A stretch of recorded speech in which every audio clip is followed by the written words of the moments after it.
तो इसमें देखो दो वेरिएबल्स होते हैं, आपको पता है, डिपेंडेंट इंडिपेंडेंट वेरिएबल्स। और जो मेजरमेंट स्केल जो मैंने करवाई थी, जो डाटा डाटा को हम कैटेगराइज करते हैं, तो नॉमिनल स्केल होती है, ऑर्डिनल स्केल होती है, इंटरवल स्केल होती है, रेशियो स्केल होती है। ठीक है, these are the scales. Measurement scale I already taught you about that. Parameters तो क्या होते हैं, जो सैंपल्स के जितने भी, जो सैंपल की वैल्यूज होती हैं उसको हम पैरामीटर्स बोलते हैं। और जो आपकी सैंपल के पॉपुलेशन की जितने भी मीन है, स्टैंडर्ड डेविएशन को पैरामीटर्स बोलते हैं। जो sample mean, sample standard sample का जो स्टैंडर्ड डेविएशन है उसको हम बोलते हैं स्टैटिस्टिक या एस्टिमेट्स बोलते हैं। अब अजम्पशंस क्या है? पैरामीट्रिक टेस्ट की एजम्पशन ये थी जो मैंने बताया था कि जो population must be normally distributed. ठीक है, एंड पॉपुलेशन है that should B representative of the general population को रिप्रेजेंट कर रही हो, और जो डाटा है आपका इंटरवल और रेशियो स्केल में हो। ठीक है, तो you can just apply the parametric test. Non parametric test है, उसकी एजम्पशंस क्या है? When data is not normal distributed and don't follow any specific distributions and no assumptions about the population are made, and data measured on any scale, किसी वो ordinal हो nominal हो, किसी भी स्केल पे मेजर किया हुआ और डाटा सभी पे एप्लीकेबल हो जाएगा। तो these are the assumption for the non parametric test। Testing normality हम कैसे करते हैं, जब बताया था आप, या तो फिर नॉर्मलिटी को चेक करने के लिए एक आप अप्लाई कर सकते हो, हिस्टोग्राम्स बना सकते हो बाय यूजिंग द हिस्टोग्राम, या स्क्यूड एंड कोर्टोसिस यूज कर सकते हो। Kurtosis describe the peak of the curve, skewness describe the symmetry of the curve, curve की सिमेट्री कितनी हो रही है हर एक आपकी डाटा की, उससे आपको पता चल जाता है कि डाटा को नॉर्मली डिस्ट्रीब्यूटेड है या नहीं, कि जो मीन वैल्यू से दोनों तरफ इक्वल डिस्टेंस होनी चाहिए डाटा की, तो आप, और बेल शेप कर्व में होगी तो आप कह सकते हो कि डाटा आपका नॉर्मली डिस्ट्रीब्यूटेड है। बट आपका जो हिस्टोग्राम्स हैं वो स्क्यूड आते हैं, या तो लेफ्ट साइड या राइट साइड ज्यादा स्क्यूड होते हैं वो, तो आप कह सकते हो ये डाटा नॉर्मली डिस्ट्रीब्यूटेड नहीं है। अब इसके लिए कोलमोग्रोव समिरनो है, केएस टेस्ट है, वो अप्लाई कर सकते हो अगर सैंपल साइज आपकी जो है मोर देन 50 है equal to. And सेपिरो Wilkes test लगा सकते हो अगर सैंपल साइज लेस देन 50, आपका सैंपल पॉपुलेशन में से अपने 40 से 45 सैंपल ड्रॉ कर रखे हैं, तो आप ये स्पिरो विल्किस टेस्ट लगा सकते हो। और जो आपकी वैल्यू 0.5% लेवल ऑफ सिग्निफिकेंस पे नॉर्मलिटी आप चेक कर सकते हो, तो ये टेस्ट लगा आप चेक कर सकते हो कि डाटा आपका नॉर्मली डिस्ट्रीब्यूटेड है या नहीं है। अब देखो यूज पैरामीट्रिक जो है, अब नॉर्मल डिस्ट्रीब्यूशन है इसका, देखो अब डाटा लगभग देखो नॉर्मली डिस्ट्रीब्यूट दोनों तरफ है, तो अब इस केस में आप लगा सकते हो अब पैरामीट्रिक टेस्ट। बट मॉडरेट स्कीव है, अब देखो एकदम से बिल्कुल डाउन जा रहा है नीचे यूं, ये जो मॉडरेट स्कीव में, तो इस केस में भी आप पैरामीट्रिक टेस्ट लगा सकते हो। बट बिल्कुल ही वो हो, यूनिफॉर्मिटी ना हो। अब ये देखो ये सीवियर स्कीव्ड है, यहाँ पे नॉन पैरामीट्रिक टेस्ट यूज करेंगे, एकदम ज्यादा है फिर कम हो रहा है, फिर ज्यादा फिर कम, फिर कम फिर ज्यादा, फिर इस तरह से, तो ये सीवियर स्कीव्ड है, तो you have to use non parametric test. And uniform use non parametric, ये यूनिफॉर्म है, इसमें देखो आपका कोई भी इसमें इस बेल शेप कर्व नहीं बन रही है, कहीं पे भी इसमें डाटा का जो स्क्यूनेस में, मतलब एक तरह से आपका अबनॉर्मल डाटा है, ये नॉर्मल डिस्ट्रीब्यूशन है ही नहीं आपका। कहीं पे जो वैल्यूज है बहुत ज्यादा, कहीं पे कम है, फिर ज्यादा है, फिर कम है, तो आपका ये नॉर्मल डिस्ट्रीब्यूशन नहीं दे रहा है, ये स्क्यूड नहीं है ना, ये स्क्यूड भी नहीं है, आप एक यूनिफॉर्मिटी है इसके अंदर, लगभग सिमिलर से डाटा आ रहा है, कोई भी इसमें स्क्यूडनेस नहीं है, कोई भी बेल शेप कर्व नहीं बन रही इसमें। अब देखो नॉर्मल प्लस आउटलायर्स हैं, यूज नॉन पैरामेट्रिक टेस्ट। अब आउटलायर्स देखो, एक तो आपका डाटा ये देखो 15, 10 से 15 तक है, 0 से लेके 15 के बीच में नीचे एक्स एक्सिस पे देखो। अब इसमें फिर एकदम से डाटा आपका 40 है, फिर 50 है, तो बीच में कितना ये गैप हो गया, ये डेविएशन कितना ज्यादा हो गया, तो ये आउटलायर्स होते हैं जो आपकी सीरीज से हटके बिल्कुल एकदम से, मान लो ये वैल्यू आपकी 5, 10, 15, 25, 30, 35 तक है, फिर एकदम से 150, फिर 500, फिर 1000, तो कितना डेविएशन आ जाएगा, तो ये आउटलायर्स होते हैं, उस केस में भी आप यूज करोगे आप non parametric test. Non parametric test में जो कुछ टेस्ट हैं you can just use, like chi square test है, मैक्निमा टेस्ट है, and the sign test, Wilcoxon sign rank test है, मान विटनी यू और विलकॉक्सन रैंक सम टेस्ट हैं, the Kruskal Wallis और एच टेस्ट जिसको बोलते हैं हम, एंड फ्रीडमैन अनोवा, वो अनोवा अलग था बट आपका नॉन पैरामेट्रिक तो फ्रीडमैन अनोवा लगाओगे। The Spearman rank correlation test लगाओगे जब आपका डाटा नॉन पैरामेट्रिक है, एंड कोचरन्स क्यू टेस्ट लगाओगे। These are the some non parametric test. अब काई स्क्वायर टेस्ट है क्या होता है? That is the first used by the Karl Pearson, that is the simplest and most widely used non parametric test है। अब इस test को हम लगते हैं या तो हम एक एसोसिएशन देखते हैं वेरिएबल्स के बीच में कितना ऑब्जर्व फ्रीक्वेंसी एक्सपेक्टेड फ्रीक्वेंसी में कितना डिफरेंस है वो देखते हैं, या फिर आप इसमें आप होमोजेनिटी देखते हो, कितनी होमोजेनिटी है, एसोसिएशन देखते हो, वो आप यूज कर सकते हो इस चीज के लिए। तो आप इसको कैसे करोगे? एक ऑब्जर्व फ्रीक्वेंसीज होती हैं, एक एक्सपेक्टेड फ्रीक्वेंसीज होती हैं। ऑब्जर्व फ्रीक्वेंसीज हैं जो आपने ऑब्जर्वेशन लिया है डाटा जो है, एक्सपेक्टेड हम मानते हैं कि चलते हैं कि इतना तो हमारा एक्सपेक्टेड आएगा। जैसे हम 5% लेवल ऑफ सिग्निफिकेंस मान लेते हैं या कुछ भी एक्सपेक्टेड मान लेते हैं स्टैंडर्ड, उस स्टैंडर्ड के साथ इसको हम ऑब्जर्व करते हैं, कंपेयर करते हैं। अब इसका फॉर्मूला क्या है? Observe frequency minus expected frequency इसका square divide by expected frequency, इसको निकाल के इनका सबका टोटल करोगे तो आपका वो काई स्क्वायर टेस्ट निकल जाएगा। अब देखो ये कह रहा है greater the discrepancy between the observed and expected frequency greater shall be the value of chi square, उतनी ही वैल्यू काई स्क्वायर की ज्यादा होगी जितनी डिस्क्रिपेंसी होगी ऑब्जर्व और एक्सपेक्टेड फ्रीक्वेंसी में। अब काई स्क्वायर है, हम कंपेयर करते हैं जो टेबल वैल्यू दे रखी है काई स्क्वायर की for given degree of freedom, इस डिग्री ऑफ फ्रीडम पे काई स्क्वायर की वो वैल्यू कितनी है आप टेबल वैल्यू में देखेंगे, उसके साथ हम कंपेयर करेंगे हमारी जो ऑब्जर्व फ्रीक्वेंसी को, जो हमारी एक्सपेक्टेड या टेबल वैल्यू है उसको। क्योंकि काई स्क्वायर की वैल्यू अगर स्टैट की बुक में पीछे देखोगे हर एक उसकी वैल्यू 5.5 पॉइंट लिख के 5% पे 10% पे 15% पे क्या वैल्यूज है वो ऑलरेडी। अब हम where we can apply the chi square test, test of association. हम एसोसिएशन को जानने के लिए कि ये रीजन किस चीज से जुड़ा हुआ हो सकता है, ये सिम्टम है, इस सिम्टम का क्या रीजन हो सकता है, इस बीमारी का जो रूट कोज या कौन कौन से इसके पॉसिबल कोज हो सकते हैं, उस केस में आप अप्लाई कर सकते हो chi square. Like smoking and cancer, treatment and outcome of disease, vaccination and immunity, कि वैक्सीनेशन लगा इसको इम्यूनिटी का क्या एसोसिएशन है, स्मोकिंग और कैंसर का एसोसिएशन, ट्रीटमेंट एंड इसका आउटकम ऑफ डिजीज का एसोसिएशन, उसके लिए आप यूज कर सकते हो chi square. And test of proportions, या प्रोपोर्शंस को टेस्ट कर सकते हो कितना परसेंटेज इसका इफेक्ट हुआ है या कितना प्रोपोर्शनेट है इसका जो आप पे मैच कर रहा है आपका एक्सपेक्टेड से।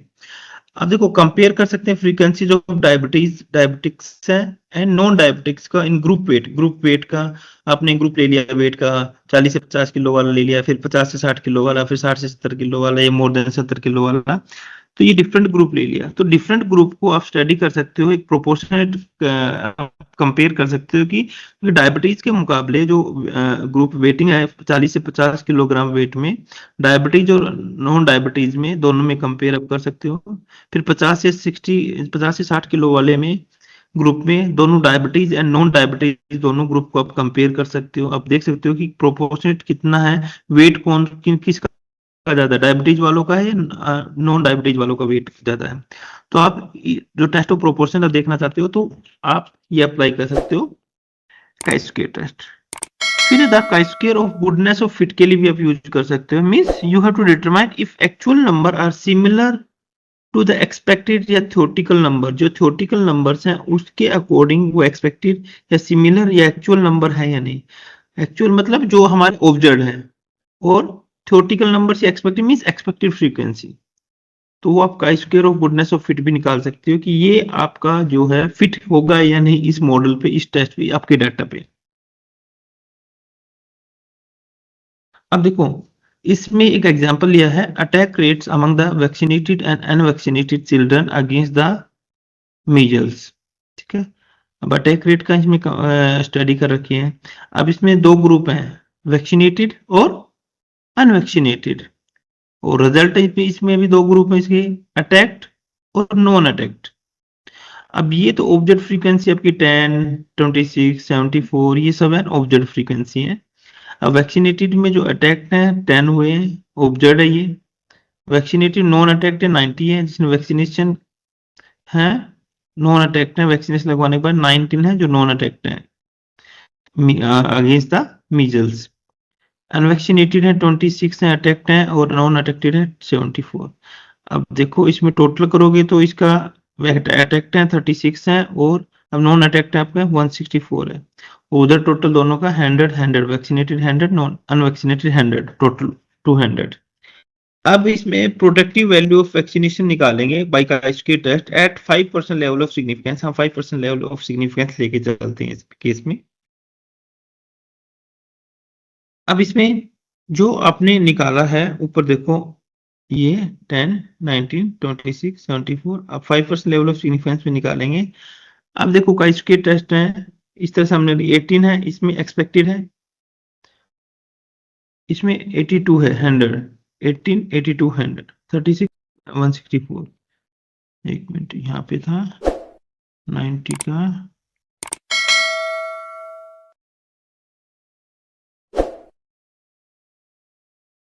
ये देखो। अब देखो आपने जो स्टार्टिंग का जो आपका था ऑब्जर्व जो फ्रीक्वेंसी थी आपकी कितनी थी, 10।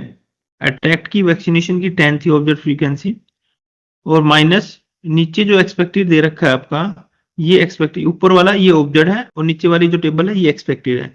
एक्सपेक्टेड में अटैक्ट कितने हैं, 18 है, तो 10 minus 18 divide by square divide by 18। Next है 19 माइनस 82 का स्क्वायर डिवाइड बाई 82। फिर 26 ऑब्जर्व है माइनस 18 एक्सपेक्टेड है divide by 18 square, plus 74 minus 82 इसका स्क्वायर बाई 82।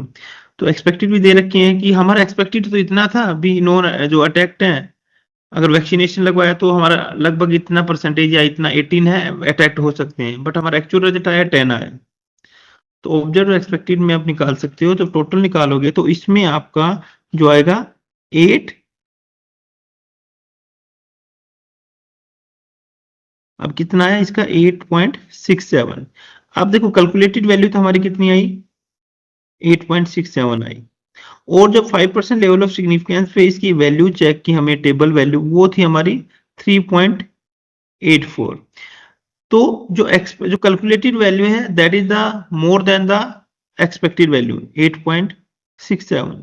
तो इस केस में null hypothesis rejected, vaccination is protective. हम कह सकते हैं वैक्सीनेशन इज प्रोटेक्टिव है, क्योंकि जो हमारी 5% पे वैल्यू ऑफ सिग्निफिकेंस है या लेवल ऑफ सिग्निफिकेंस है that is the less than the calculated value. इस वैल्यू से हमारी वैल्यू 5% लेवल ऑफ सिग्निफिकेंस पे 3.84 है, तो ये वैल्यू हमारी कैलकुलेटेड वैल्यू से कम है, टेबल वैल्यू कम है।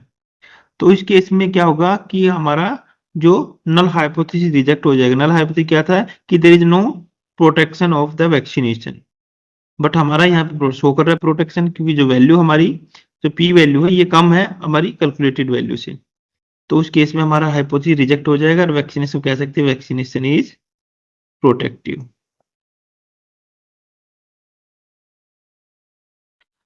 अब इसमें जो काई स्क्वायर के टेस्ट में जब हम टेस्ट ऑफ एसोसिएशन लगाएंगे तो उस केस में यार्ड्स कोरिलेशन भी हम निकाल सकते हैं।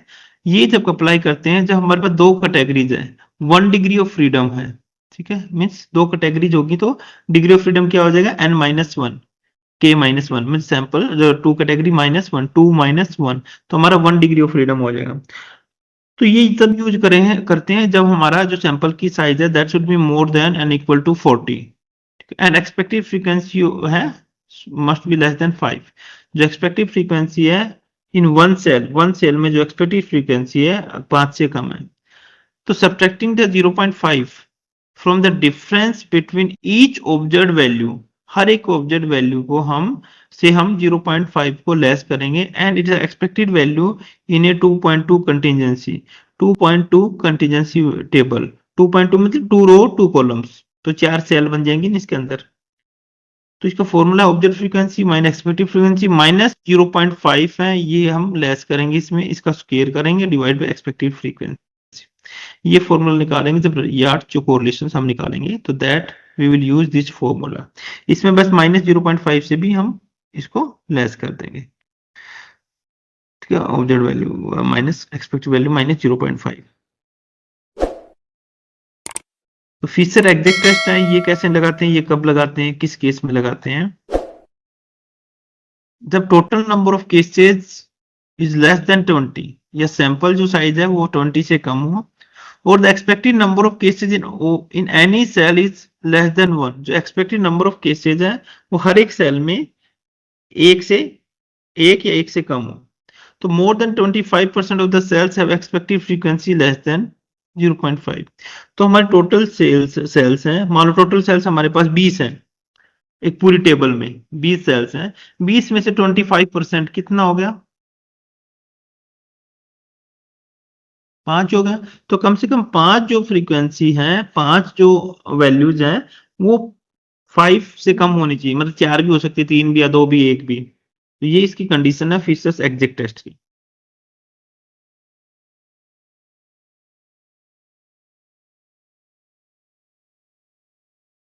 ठीक है, फिर है मैकनेमर टेस्ट। अब मैकनेमर टेस्ट क्या होता है कि यह यूज करते हैं to compare the before and after findings in the same individuals, और to compare the findings in a matched analysis for dichotomous variable. जब आपके पास डिक्टोमस वेरिएबल है, डिक्टोमस वेरिएबल जिसमें दो ही ऑप्शन होते हैं, यस नो का, married unmarried, male female, like that, pass fail, success failure. तो इस तरह से जब दो कैटेगरीज होती हैं उसको डिक्टोमस हम बोलते हैं, डिक्टोमस वेरिएबल्स। तो उस केस में आप मैकनिमर टेस्ट यूज कर सकते हो, बिफोर और आफ्टर का इफेक्ट देख सकते हो कि आपको मैंने आपसे एक टेस्ट लिया बिना पढ़ाए, उसका स्कोर, एंड फिर मैंने आपको पढ़ाया, फिर उसके बाद दोबारा आपने टेस्ट लिया, उसका स्कोर। तो बिफोर आफ्टर दोनों का स्कोर मैं मैच करूंगा, बट डाटा आपका डिक्टोमस टाइप का होना चाहिए। तो उसको कंपेयर करने के लिए, फाइंडिंग्स को कंपेयर करने के लिए, बिफोर आफ्टर की जो फाइंडिंग्स को कंपेयर करने के लिए, you can go for the McNemar test. Example like comparing the attitude of the medical students toward the confidence in statistics analysis before and after the intensive statistics course। कि course से पहले, statistics के course से पहले उनका attitude देखा stats के लिए, उनका कॉन्फिडेंस टेस्ट के अंदर, फिर उसका कोर्स, स्टैटिस्टिक्स का कोर्स करवाने के बाद उनका जो हमने स्टैटिस्टिक्स में कॉन्फिडेंस देखा, दोनों का कंपेयर कर सकते हो रिजल्ट को, स्कोर को। उस केस में आप मैकनिमर टेस्ट यूज कर सकते हो। तो इसमें जो एटीट्यूड हमने मेजर किया है, कंपेयर किया है मेडिकल स्टूडेंट्स का toward the confidence in study, तो इसमें डिप्लोमेस हो सकता है कॉन्फिडेंस, नॉट कॉन्फिडेंस।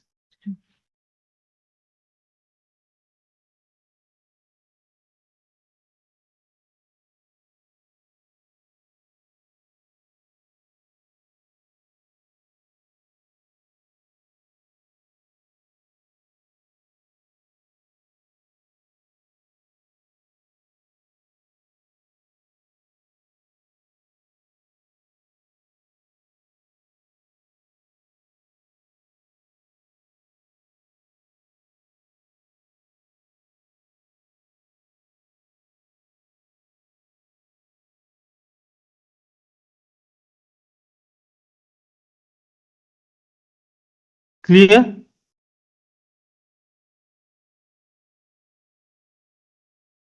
उसके बाद देखो साइन टेस्ट।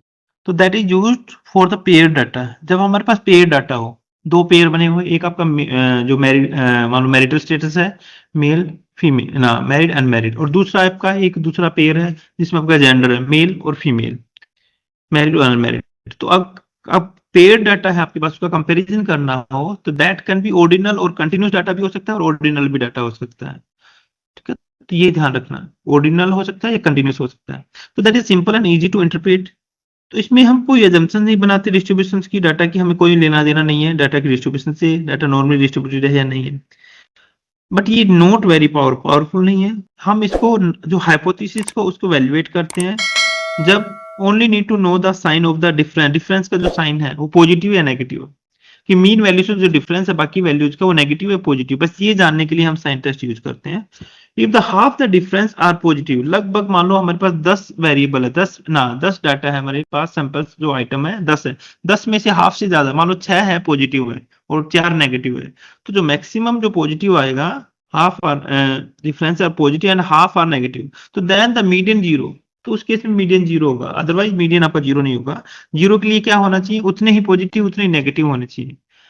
पॉजिटिव का जो टोटल आया 50 आया, नेगेटिव का भी टोटल 50 आया, 50 माइनस 50 जीरो, तो मीडियन आपका जीरो आएगा। तो उस केस में आपका hypothesis will be true. If the signs are most unbalanced, then that is evidence against the hypothesis. तो आपकी hypothesis है वो follow नहीं करेगी और वो आपकी false हो जाएगी hypothesis अगर अनबैलेंस हुआ तो ये अब देखो ऑर्डिनल और कंटिन्यूस डाटा पे काम करेगा। आपका ऑर्डिनल डाटा है, ऑर्डिनल मतलब आपका कोई इनकम ग्रुप लेवल है या फिर एज ग्रुप ऐसे और इसको ऑर्डर में लगा सकते हैं, या दूसरा आपका कंटिन्यूस डाटा है, दो डाटा अलग अलग, या तो एक ऑर्डिनल पे भी लग सकता है, कंटिन्यूस पे भी लग सकता है ये। अब देखो children in ortho orthodontia study were asked to rate how they felt about their teeth on a 5-point scale कि आप अपने दांतों को 5 पॉइंट लिकर्ट स्केल पे कैसे रेट करते हो। तो survey administered before and after the treatment, तो ट्रीटमेंट के बाद और पहले एक सर्वे किया गया। तो ये इस तरह का था, how do you feel about your teeth? First, wish I could change them. Second, don't like but can put up with them.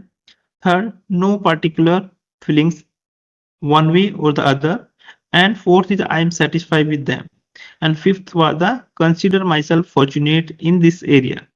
So that was the test. So in that case some may be rated in the positive level, some may be in the case in the negative. So you can just total ki how many just have to give the positive, how many just give the negative for that. So you can make the total of all the respondents received. अब देखो इस case में rating before and rating after. अब ये children है, हमारे पास 20 का data है, 20 रिस्पोंडेंट है, रेटिंग बिफोर है ये दे रखी है, और उसका जो उसके बाद का अब देखो ये क्या है कि there 5 children also survey study आज, तो that before and after treatment. अब ट्रीटमेंट के बाद इनकी सबकी देखो रेटिंग बदल गई, ट्रीटमेंट से पहले ये था और ट्रीटमेंट के बाद ये था। अब हम करेंगे use the scientist to evaluate whether these data provide the evidence that orthodontic treatment improve the children's image of their teeth. अब इसमें आप डिफरेंस निकाल सकते हो रेटिंग का, 1-5, 1-4, 3-1, 2-3, इस तरह से। ठीक है, तो आपने इसमें चेंज निकाला कि इसका पॉजिटिव चेंज हुआ, पहले 1 था, 1 से इसका 5 बोला तो पॉजिटिव चेंज हुआ, 1 से 4 हुआ तो ये भी पॉजिटिव चेंज है। बट पहले रेटिंग 3 दी, ट्रीटमेंट के बाद उसने 1 दी रेटिंग, तो ये नेगेटिव है। ठीक है, ठीक है। फिर आप देखो आफ्टर में से बिफोर वाला लेस कर दो, फिर आपको पता चल जाएगा। तो इसमें देखो टोटल हम करेंगे, नेगेटिव कितना है, पॉजिटिव कितना है, उसको आप टोटल कर सकते हैं। अब इसमें देखो अनबैलेंस है, first for each child compute the difference between the two ratings में हम कंपेयर करेंगे, तो इसमें लगभग अनबैलेंस सा लग रहा है चीज ये। अब देखो ये क्या है, इसमें पॉजिटिव चेंज हुआ है, ठीक है, 4 है, इसमें पॉजिटिव चेंज, ये positive change, negative change, positive 0, positive positive positive change, positive change, positive change. अब देखो the scientist looks at the sign of the differences. तो 15 children felt better about their teeth plus difference in the rating, one child felt worse, that is a minus difference, and 4 children felt the same difference, no any difference between the rating. So if H0 were true, we would expect an equal number of the positive and negative differences. P value from the table, you can say 5 point Likert scale or 0, तो इसमें 4% 4% level of significance ले रखा है इन्होंने। तो इस case में हमारा जो नल हाइपोथेसिस है वो क्या हो जाएगा, हमारा रिजेक्ट हो जाएगा, क्योंकि ट्रू नहीं होगा और रिजेक्ट हो जाएगा, क्योंकि हम एक्सपेक्ट कर रहे थे इक्वल नंबर, और इक्वल नंबर है नहीं ये, तो इस केस में आपका जो फॉल्स होएगा हाइपोथेसिस अब फॉल्स। तो you can just in this case you can reject the hypothesis.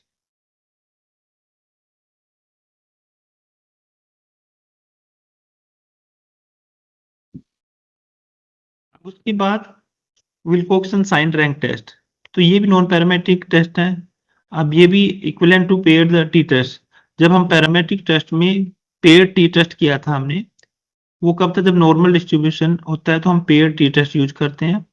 अगर आपका जो डाटा है that is not normally distributed, तो उस केस में उसका अल्टरनेटिव पेयर टी टेस्ट का अल्टरनेटिव होगा आपका विल्कोक्सन साइन रैंक टेस्ट। अब that is similar to the sign test, but we can take into the consideration the magnitude of the difference among the pairs of the values। तो इसमें magnitude भी निकालते हैं, कितना change हुआ किस level. तो साइन टेस्ट में कंसीडर करते हैं सिर्फ डायरेक्शन को ऑफ द डिफरेंस, कितने किस डायरेक्शन में हुआ है, but note the magnitude, values को हम नहीं करते कितना वैल्यू चेंज हुआ, सिर्फ उसमें प्लस माइनस देखते हैं। तो विल्कोक्सन में हम वैल्यूज को भी करते हैं, कितना चेंज हुआ, प्लस तो हुआ लेकिन कितना, उसको भी हम कंसीडर करते हैं विल्कोक्सन साइन रैंक टेस्ट में। अब विल्कोक्सन साइन रैंक टेस्ट में क्या है कि the 14 difference score in the blood pressure among the hypertension patients दिया हुआ है इसमें, -20 -8 ये टोटल सभी की वैल्यू दे रखी है, 14 की 14 डिफरेंस, पहले ही इन्होंने डिफरेंस निकाल के दे दिया कि ये डिफरेंस स्कोर है ब्लड प्रेशर वालों का, तो पहले ही इन्होंने उनका डिफरेंस निकाल के दे दिया, या जो भी है ऑलरेडी स्कोर दे रखा है, डिफरेंस स्कोर दे रखा है।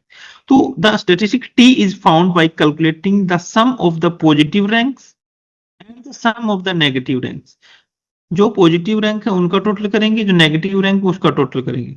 The smaller of the two values is consider, जिसमें से भी जो स्मॉल वैल्यू होगी उसको कंसिडर करेंगे कि जो पॉजिटिव है, ठीक है, पॉजिटिव वाले कम है या नेगेटिव वाली वैल्यू कम है। अगर पॉजिटिव वाली 50 है और नेगेटिव वाली -70 है, तो माइनस जो कम वाली है उसको हम कंसिडर करेंगे। नेगेटिव वाली -30 है, पॉजिटिव वाली 50 है, तो हम जो -30 को कंसिडर करेंगे ना, जो है जो स्मॉलर वैल्यू उसको -30 को कंसिडर करेंगे, ठीक है। अगर पॉजिटिव वैल्यू हमारी 30 है और -70 है, तो 30 वाली को कंसिडर करेंगे पॉजिटिव, जो स्मॉलर है टू वैल्यूज में उसको हम कंसिडर करेंगे। अब देखो इसमें स्कोर दे रखा है, ऑलरेडी दिया हुआ है, हम रैंक दे देंगे, असाइन कर देंगे। तो रैंक कैसे असाइन करोगे? सबसे पहले देखो जो अपनी जो रैंक असाइन किए हैं, तो सम ऑफ द पॉजिटिव 6 है, रैंक से कितना है, टोटल कितने है, 6 है। अब शुरू से लग जाओ इसमें, देखो 1 2 3, अब +2 है, +4 है, +6 है, तो +2 से आपने रैंक 1 दे दिया, फिर +4 को 2 रैंक दिया, फिर +6 को 3 दिया। उसके बाद कौन सा है, तो इन्होंने पहले ही इस सीक्वेंस में क्रोनोलॉजिकल ऑर्डर में लगा दिया।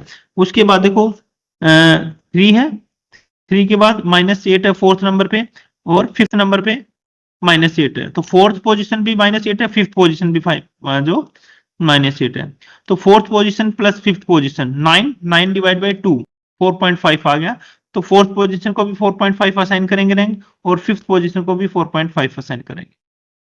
फिर उसके बाद 6 है,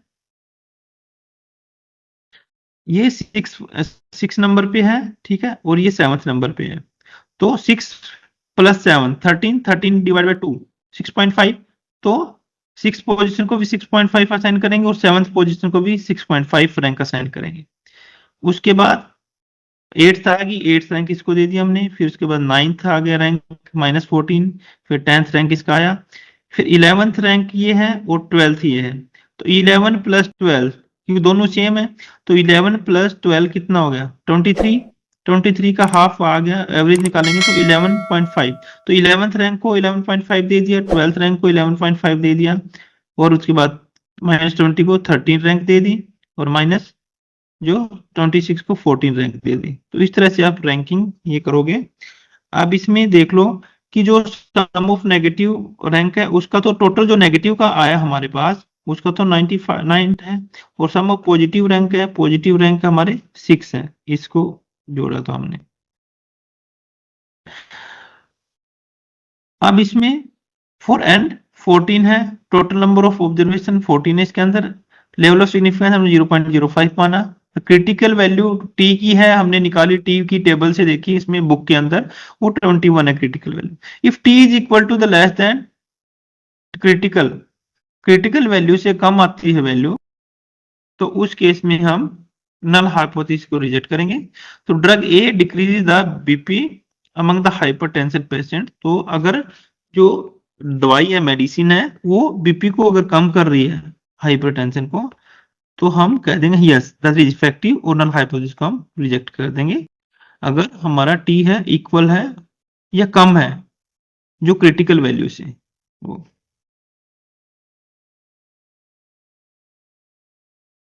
तो हमारा सम ऑफ पॉजिटिव जो कम है उसको लेंगे, 6 है, तो 21 से जो 6 से कम ही है, कम ही है, तो इस केस में हमारा की इफेक्टिव है, और हम नल हाइपोथेसिस रिजेक्ट कर देंगे, जो ड्रग है वो इफेक्टिव है।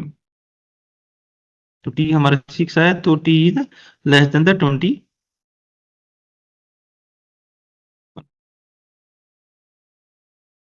ठीक है, तो इससे कम है, 21 से 6 है, ये कम है, तो इस केस में टी इज इक्वल टू और लेस देन टी, तो लेस देन से कम है 6 है, तो इस केस में हम कह सकते हैं कि हमारा ड्रग है वो इफेक्टिव है, और नल हाइपोथेसिस रिजेक्ट कर देंगे। तो इस तरह से आपको ये विल्कोक्सन साइन रैंक टेस्ट निकालना है। फिर उसके बाद आता है मान विटनी यू टेस्ट। अब मान विटनी यू टेस्ट कैसे निकालोगे? अब ये विल्कोक्सन साइन रैंक टेस्ट निकाला था ना हमने, सेम वैसा ही है।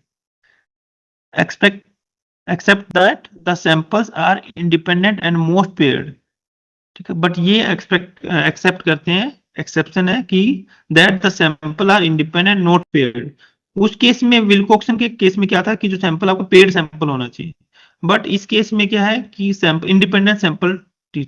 देखो ये किसका अल्टरनेटिव है? इंडिपेंडेंट सैंपल टी टेस्ट का अल्टरनेटिव है। जब हमारे पास डाटा पैरामेट्रिक है, नॉर्मल डिस्ट्रीब्यूशन है, तो आप लगाओगे independent sample T test. But आपका जो सैंपल है और जो आपका डाटा है वो नॉन पैरामेट्रिक है या नॉट नॉर्मल डिस्ट्रीब्यूटेड है, तो उस केस में आप उस इंडिपेंडेंट सैंपल टी टेस्ट का अल्टरनेट है मान विटनी यू टेस्ट, ये लगाओगे। अब नल हाइपोथेसिस क्या होगी? The population means are the same of the two groups, कि दोनों ग्रुप में जो पॉपुलेशन मीन है सेम है, हम ये मान के चलते हैं। अब इसमें क्या करेंगे? Rank the combined data values for the two group, दोनों ग्रुप का जो है उसको डाटा को कंबाइन करेंगे। Then find the average rank in each group, हर एक ग्रुप में, हर एक जितने भी ग्रुप है, दो ग्रुप है, दोनों ग्रुप में एवरेज रैंक निकालेंगे दोनों ग्रुप की। तो कैसे कैलकुलेट करेंगे? देखो दो सैंपल दे रखे हैं हमारे पास, ठीक है। एक तो सैंपल 1 है multiply by sample 2 plus NX।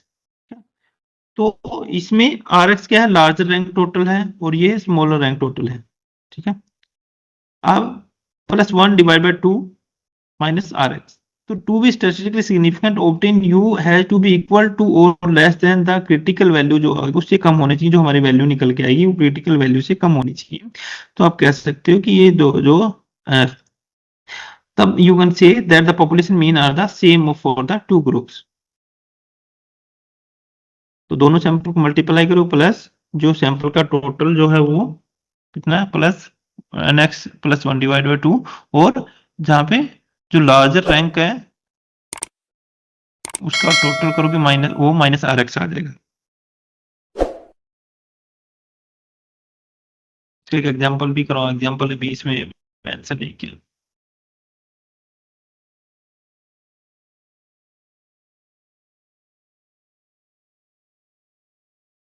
तो 10 dieters following the Atkins diet, तो 10 डाइटर्स हैं उन्होंने एटकिंस डाइट को फॉलो किया, versus 10 dieters following the Jenny Craig diet.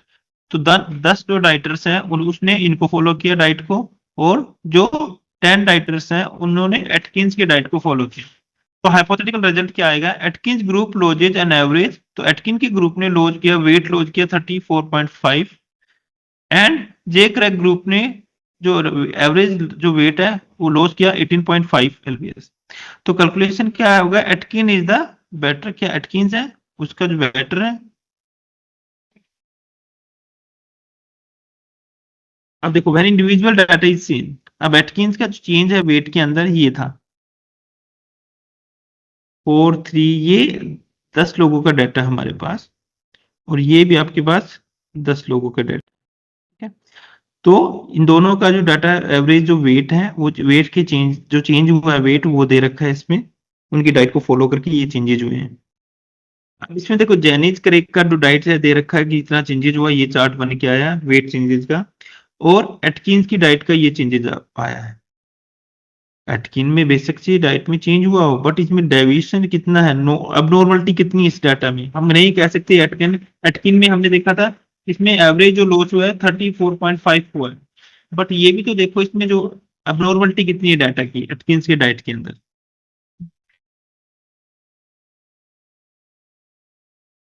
तो इसमें आप देख सकते हो कि रैंक करोगे वैल्यूज को, ठीक है।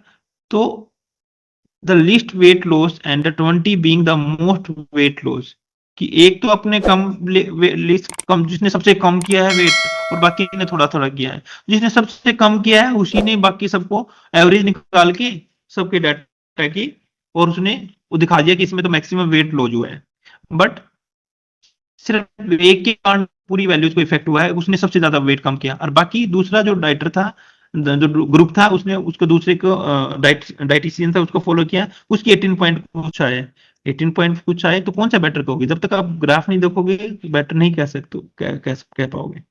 सो उस केस में देखो, जो इसमें डिफरेंस है, डेविएशन है, एक तो देखो इसमें +3 है, इसमें -300 आ गया एकदम से, इतना वेट लॉस किया, -300।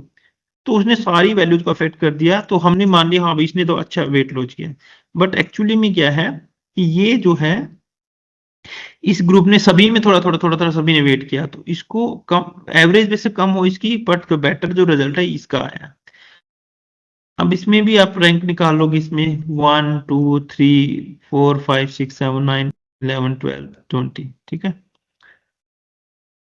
अब ये जैकरेग है, तो दोनों का आपने ये निकाल लिया, रैंकिंग दे दी दोनों की आपने कि पॉजिटिव चेंज हुआ है या नेगेटिव चेंज हुआ है, वो यहाँ पे आप निकाल लोगे। अब टोटल दे दिया, अब दोनों की वैल्यूज को निकाल के आप रैंक दे दोगे, आप इसमें इकट्ठा सभी को इकट्ठा दे दोगे। पहली रैंक इसको दे दी, दूसरी, तीसरी, चौथी, पांचवी। अब सेवंथ की आपने -8 दे दिया यहाँ पे, फिर -10 को 8 दे दिया, फिर -11 को 9 रैंक दे दी, ठीक है। ठीक है, फिर -12 को अपने 10 रैंक दे दी, फिर -14 को 11, फिर -16 को 13 रैंक दे दी, 11 फिर 12 दे दी, फिर 13, फिर 14 -18 दे दी, फिर 15 को -20 को 15 रैंक दे दी, 14। उसके बाद 17 18 19 -30 को, फिर -300 को 20 रैंक, तो टोटल मिला के दोनों ग्रुप को हमने रैंकिंग दे दी।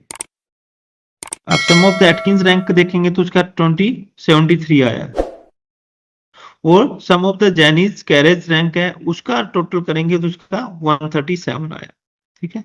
हम इसे माइनस प्लस को इग्नोर कर देंगे, बस सिर्फ इसको ऐड करेंगे, इनको विदाउट कंसीडरिंग द माइनस और प्लस। टोटल रैंक है, इसको ऐड कर दिया और इसको ऐड कर दिया, दोनों को हमने ऐड कर दिया यहाँ पे, इसका 73 आया, इसका 137।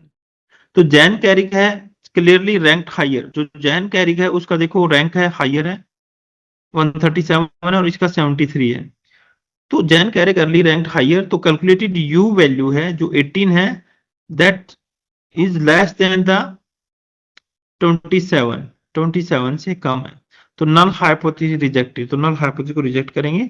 जो हमारी 18 वैल्यू आई थी इसकी लगभग कितनी आई थी, अरे 18.5 आई थी, मान लिया हमने 18 ही मान लिया इसको।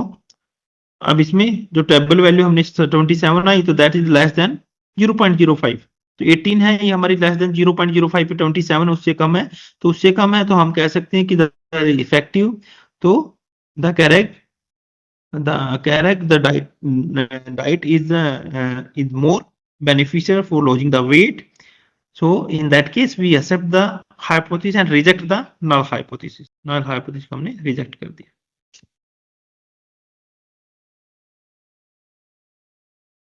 अब critical value is one way ANOVA, तो it is the more powerful test है, बस लास्ट है ये।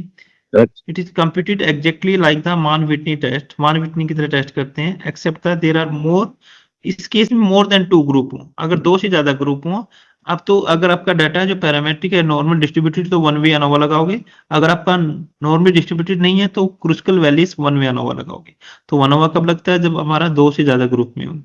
तो that applied on independent sample हो तब अप्लाई होगा, विद द सेम शेप हो, but not necessary the normal. इसमें जरूरी नहीं कि नॉर्मल डिस्ट्रीब्यूशन हो। तो इसमें फ्रीडमैन एनोवा है। फ्रीडमैन एनोवा कब होता है, when either A matched subjects और रिपीटेड मेजर्स। अगर रिपीटेड आपको कोई टेस्ट करना है, आपने एक सैंपल एरिया पर टेस्ट किया, फिर दोबारा एक और सैंपल किया उस पर टेस्ट किया, फिर तीसरा सैंपल लिया, तो रिपीटेड मेजर्स डिजाइन में भी आप यूज कर सकते हो। 3 से ज्यादा ग्रुप में तो कोई ट्रीटमेंट दे रहे हो, अलग अलग ट्रीटमेंट है, उसमें कंपेयर कर सकते हो, टेस्ट कर सकते हो। The Friedman ANOVA by rank test can be used, ठीक है। तो ये हम आगे नेक्स्ट करेंगे नेक्स्ट क्लास में।